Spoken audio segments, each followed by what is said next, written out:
السلام عليكم ورحمة الله وبركاته. عندنا الدرس التاسع أين المدرس؟ هو في الفصل. وأين المدرس الجديد؟ هو عند المدير. أين الطالب الجديد؟ ذهب إلى المكتبة. من ذلك الرجل الطويل الذي خرج الآن من المدرسة؟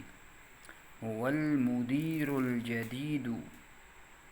ومن الولد الصغير الذي خرج الآن من الفصل؟ هو ابن المدير الجديد. لمن تلك السيارة الجميلة؟